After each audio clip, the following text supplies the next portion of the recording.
NH4Cl ના જલીય દ્રાવણની pH કેટલી હોય છે? તો સૌથી પહેલા તો આપણે સમજીએ કે NH4Cl નું નામ શું છે. તો NH4Cl ને કહે છે એમોનિયમ ક્લોરાઇડ.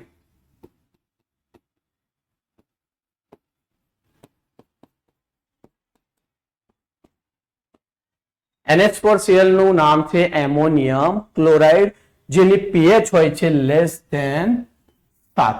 એની pH કેટલી હોય છે? લેસ ધેન 7 હોય છે. ક્લિયર છે બેટા? આપણે સવાલ જોઈએ આગળ. ખોરાકના સંરક્ષણ તરીકે કયો પદાર્થ ઉપયોગી છે? યાની કે ખોરાકને ખરાબ થતો અટકાવવા માટે આપણે કયો પદાર્થનો ઉપયોગ કરીએ છીએ?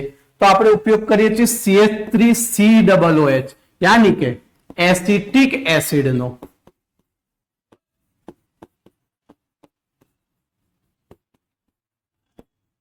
આગળ જોઈએ આપણે સવાલ નંબર 3. પ્રોટીનનું પાચન થઈ કયા સરળ પદાર્થમાં રૂપાંતરણ થાય છે? જે પ્રોટીનનું પાચન થાય છે ત્યારે તે એમિનો એસિડમાં રૂપાંતરણ થાય છે. કઈ રીતના? તમે જો પ્રોટીનનું પાચન થઈ શામાં રૂપાંતરણ પામે છે? એમિનો એસિડમાં. આપણો જવાબ છે ક્લિયર છે કે એમિનો એસિડમાં રૂપાંતરણ પામે છે. પરંતુ એમિનો એસિડ એ શરીર દ્વારા શોષાઈ જાય છે અને એ નવા પ્રોટીન બનાવવામાં ઉપયોગ લેવામાં આવે છે. હવે આ જે પ્રોટીન છે એનો ઉપયોગ આપણે ક્યાં કરીએ છીએ? તો શરીરના નવા કોષો બનાવવામાં, ગાર ઉજવામાં, ઘણા અન્ય કાર્યોમાં પણ આપણે પ્રોટીનની જરૂર પડે છે. અને આ જે પ્રોટીન છે એને સરળ પદાર્થોમાં રૂપાંતરણ શામાં કરવામાં આવે છે? એમિનો એસિડમાં. ક્લિયર છે બેટા એકદમ? સવાલ નંબર 4. એક વિદ્યુત હીટર 220 વોલ્ટેજના પ્રાપ્તિ સ્થાન સાથે જોડાતા 1.1 કિલોવોટ પાવર વાપરે છે તો તેમાંથી પસાર થતો વિદ્યુત પ્રવાહ ખાલી જગ્યા હશે. આપણને દાખલો આપેલો છે. તમે જુઓ અહીંયા આપણને પાવર આપી દીધેલો છે. તો પાવર કેટલો છે આપણો? 1.1 કિલો વોટ છે, બરાબર. અને આમાં આપણને વોલ્ટેજ કેટલો આપેલો છે? તો આમાં આપણને વોલ્ટ આપેલા છે 220.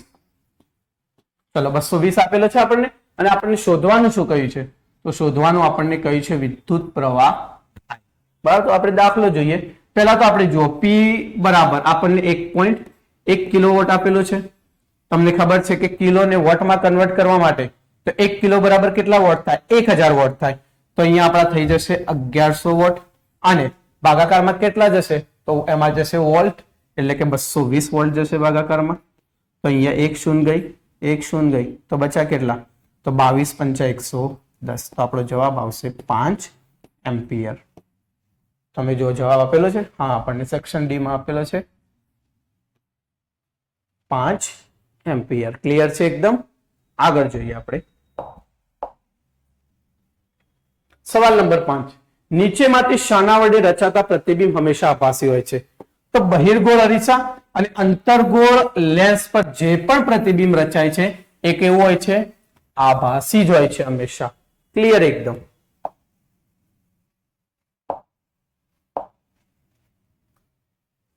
તારાઓનું ટમટમવું દેખાવા માટે કઈ પ્રકાશીય ઘટના જવાબદાર છે? જો આપણને ખબર છે કે બધી જગ્યાએ વાતાવરણ એક સરખું હોતું નથી.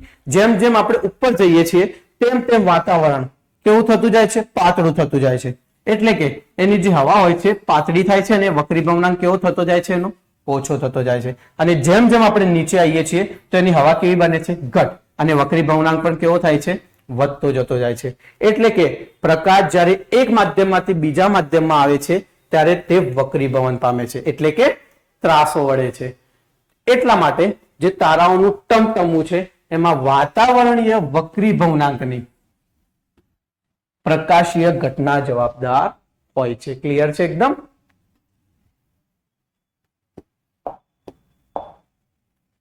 સવાલ નંબર 7, જેમાં આપણે હવે ખાલી જગ્યા જોઈએ. ખાલી જગ્યામાં આપણને કહ્યું છે ટિંકચર આયોડિનની બનાવટમાં ખાલી જગ્યાનો ઉપયોગ થાય છે. તો ટિંકચર આયોડિનની બનાવટમાં શાનો ઉપયોગ થાય છે? ઇથેનોલનો ઉપયોગ થાય છે. આપણો જવાબ આવશે ઇથેનોલ.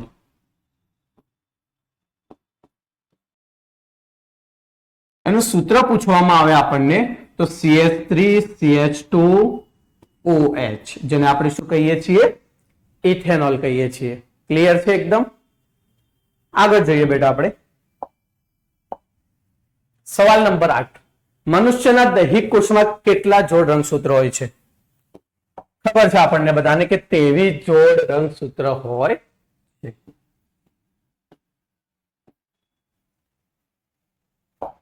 આગળ જોઈએ બેટા, સવાલ નંબર 9, વિદ્યુત પાવરનો એસઆઈ એકમ કયો છે? તો વિદ્યુત પાવરનો એસઆઈ એકમ વોટ છે. વિદ્યુત પાવરનો એસઆઈ એકમ વોટ છે. ક્લિયર?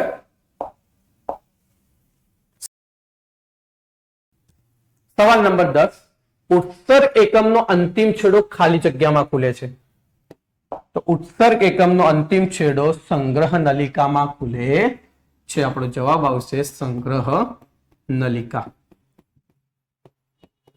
ક્લિયર છે? ચલો બેટા આગળ. કારની હેડલાઇટમાં ખાલી જગ્યા અરીસો વપરાય છે. આ તો આપણને બધાને ખબર જ હોય છે કે કારની હેડલાઇટમાં કયો અંતર્ગોળ અરીસાનો ઉપયોગ કરવામાં આવે છે. હવે તમને આના વગર એક્ઝામમાં પૂછી શકે કે વાહનોમાં સાઇડ ગ્લાસ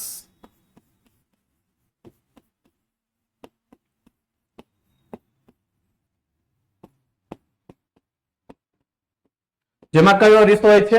તો એમાં બહિર્ગોળ હોય છે. એટલે કે અગર કારની હેડલાઇટની વાત કરવામાં આવે તો એમાં કયો અરીસો હોય છે? અંતર્ગોળ હોય છે. અને વાહનોમાં સાઇડ ગ્લાસની વાત કરવામાં આવે તો બહિર્ગોળ અરીસો હોય છે. આના વગર જે અંતર્ગોળ અરીસાની વાત કરવામાં આવે તો આપણે મેકઅપ માટે મેકઅપ છે, એના વગર આપણે વાત કરીએ તો દાઢી કરવા, આમાં પણ આપણે શાનો ઉપયોગ કરીએ છીએ? અંતર્ગોળ અરીસાનો જ ઉપયોગ કરીએ છીએ. આમાંથી તમને કોઈ પણ સવાલ પૂછવામાં આવી શકે છે એક્ઝામમાં. આગળ જોઈએ આપણે, બેડમિન્ટનની રમતમાં સાનિયા નેહવાલ બ્રોન્ઝ મેડલ જીતે છે તો તે બ્રોન્ઝ મેડલ કઈ ધાતુનો બનેલો છે?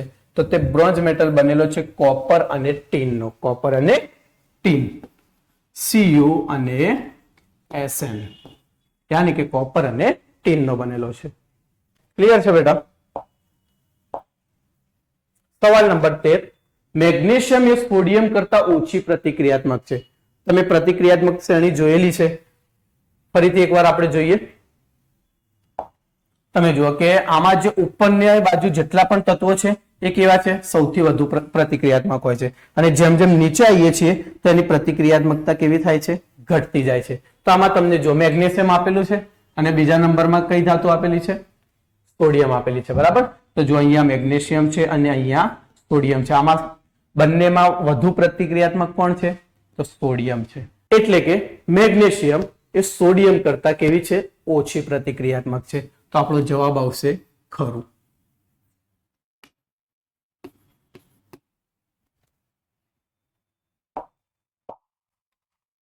આગળ જોઈએ આપણે સવાલ નંબર 14, મનુષ્યમાં ફલન થાય ત્યારે જ લિંગી નિશ્ચય નક્કી થઈ જાય છે. સાચું છે, ત્યારે જ લિંગ નિશ્ચય શરૂ થઈ જાય છે. આપણો જવાબ આવશે ખરું. વાતાવરણીય વક્રીભવનને કારણે ટિન્ડલ અસર જોવા મળે છે.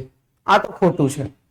વાતાવરણીય વક્રીભવનાંકને લીધે ટિન્ડલ અસર જોવા નથી મળતી, પરંતુ તારાઓના ટમટમવા માટે વાતાવરણીય વક્રીભવનાંકની એક ઘટના જવાબદાર હોય છે. પરંતુ આપણે વાત કરીએ છીએ કોની? ટિન્ડલ અસરની. તો ટિન્ડલ અસર આપણને જોવા મળે છે પ્રકાશના વિખેરણના કારણે. એટલે કે પ્રકાશનું કિરણપુંજ કોઈ વસ્તુ પર દ્રશ્યમાન બને છે, જેને આપણે શું કહીએ છીએ? ટિન્ડલ અસર કહીએ છીએ. તો આમાં આપણો જવાબ આવશે ખોટું. આગળ જોઈએ બેટા આપણે સવાલ નંબર 16, મોઢાની પીએચ 5.5 કરતા ઘટી જાય ત્યારે દાંતનો સડો શરૂ થઈ જાય છે. સાચું છે કે જ્યારે મોઢાની પીએચ 5.5 કરતા ઘટી જાય છે તો દાંતનું શયન યાની કે સડવું શરૂ થઈ જાય છે. આના વગર તમને એક્ઝામમાં પૂછી શકે કે દાંતના ઉપરનું પડ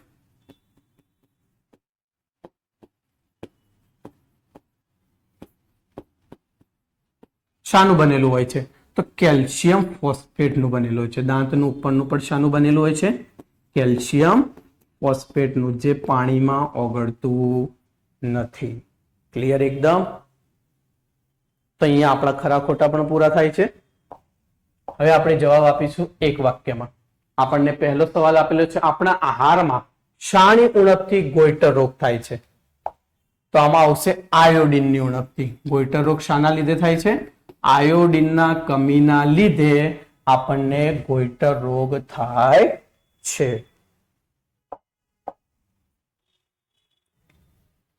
વટાણાના ઊંચા છોડ એટલે કે આપણને એક પ્રયોગ આપેલો છે, જેમાં આપણે જોઈએ મેન્ડેલના પ્રયોગ મુજબ કે એમને વટાણાના જે છોડ હતા, સૌથી પહેલા જે ઊંચા છોડ હતા એમને લીધા કેપિટલ ટી અને જે નાના છોડ હતા એમને લીધા સ્મોલ ટી. હવે આ બંને વચ્ચે એમને શું કરાવ્યું? સંકરણ કરાવ્યું. તો આપણને બધા જ છોડ કેવા જોવા મળ્યા? ઊંચા જોવા મળ્યા. તમે જોઈ શકો છો કે F1 પેઢીમાં આપણને બધા જ છોડ કેવા જોવા મળે છે? ઊંચા. તો આ જે ઊંચાપણું છે એ કયું લક્ષણ ધરાવે છે આપણે બતાવવાનું છે. તો તમે જુઓ અહીંયા કે પિતૃ પેઢીમાંથી જે છોડ થાય છે બધા છોડ કેવા હોય છે? ઊંચા હોય છે, જે F1 પેઢીના હોય છે. અહીંયા આપણને F2 પેઢીની તો વાત કરી નથી, F1 પેઢીની વાત કરેલી છે અહીંયા આપણને. તો ફક્ત એક જ પેઢીમાં પિતૃનું લક્ષણ દર્શાવે છે.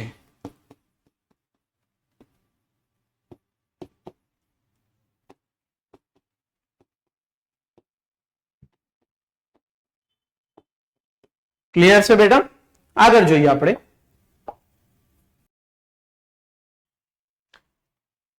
હવે આપણે જોઈએ એક વાક્યમાં ઉત્તર, જેમાં આપણને પહેલો સવાલ આપેલો છે, માનવ આંખના સૌથી આગળના ભાગનું નામ કયું છે? તો આપણે આકૃતિમાં તમે જુઓ, માનવ આંખમાં સૌથી આગળના ભાગનું નામ છે પારદર્શક પટલ. કારણ કે પ્રકાશ જે હોય છે કોઈ પણ વસ્તુ સાથે ટકરાય છે અને ટકરાઈને સૌથી પહેલા પારદર્શક પર આપાત થાય છે. તો આપણો જવાબ આવશે પારદર્શક પટલ. આગળ જોઈએ બેટા આપણે સવાલ નંબર 20. તમને એક જોડકું આપેલું છે જે બંધ બેસતું ન હોય તેવી જોડ આપણે શોધીને બતાવવાની છે. તમે જુઓ આમાં ખુલ્લી કળ, તો એ તો સાચું જ છે. એમીટર પણ તમે જુઓ, એ પ્લસ આવશે, એમીટર પણ સાચું છે. પરંતુ વિદ્યુત કોષ જે વી દર્શાવ્યો છે આપણા માટે ખોટું છે. આપણો જવાબ આવશે સી, વિદ્યુત કોષ.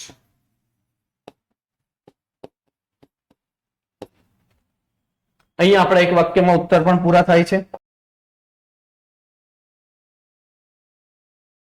હવે આપણે જોઈએ જોડકા જોડો, જેમાં આપણું પહેલું જોડકું છે લંબમજ્જા. તમે જુઓ આપણે પ્રશ્નપત્ર 3 માં પણ આ ભણી ચૂક્યા લંબમજ્જા. હવે પશ્ચિમ મગજમાં તમે જુઓ મહત્વના ભાગ કયા છે? પોન્સ, લંબમજ્જા. જેમાં લંબમજ્જાનું કાર્ય શું છે? રુધિરનું દબાણ, લાળ રસનો સ્ત્રાવ, ઉલટી થવી વગેરેનું નિયંત્રણ કોણ કરે છે? લંબમજ્જા. તો આપણો જવાબ આવશે લંબમજ્જામાં લાળ રસના સ્ત્રાવનું નિયંત્રણ કરે છે. તો 21 નો જવાબ આવશે સી. 22 તમે જુઓ અનુમસ્તિષ્ક. તો અનુમસ્તિષ્ક પણ પશ્વ મગજનો એક ભાગ છે, જેનું કાર્ય છે શરીરનું સમતોલન કરવાનું. જેનું કાર્ય શું છે? શરીરનું સમતોલન કરવાનું. તો આપણો જવાબ આવશે એ. ક્લિયર છે બેટા? તો આપણો પ્રશ્ન છે ઓઝોન સ્તરની અગત્યતા. આપણે આમાં સમજીએ કે ઓક્સિજનનો જે અણુ છે એ વાતાવરણમાં અલ્ટ્રાવાયોલેટ એટલે કે પારજાંબલી કિરણો સાથે ટકરાય છે અને ઓક્સિજનના 2 સ્વતંત્ર પરમાણુ બનાવે છે. હવે આ જે ઓક્સિજનનો સ્વતંત્ર પરમાણુ છે એ ઓક્સિજનના અણુ સાથે સંયોજાઈને ઓઝોન એટલે કે O3 બનાવે છે. તો આપણને આપેલું છે કે ઓઝોન સ્તરની અગત્યમાં યુવી એટલે કે અલ્ટ્રાવાયોલેટ કિરણોના લીધે શું બને છે? તો ઓઝોન બને છે. ક્લિયર છે?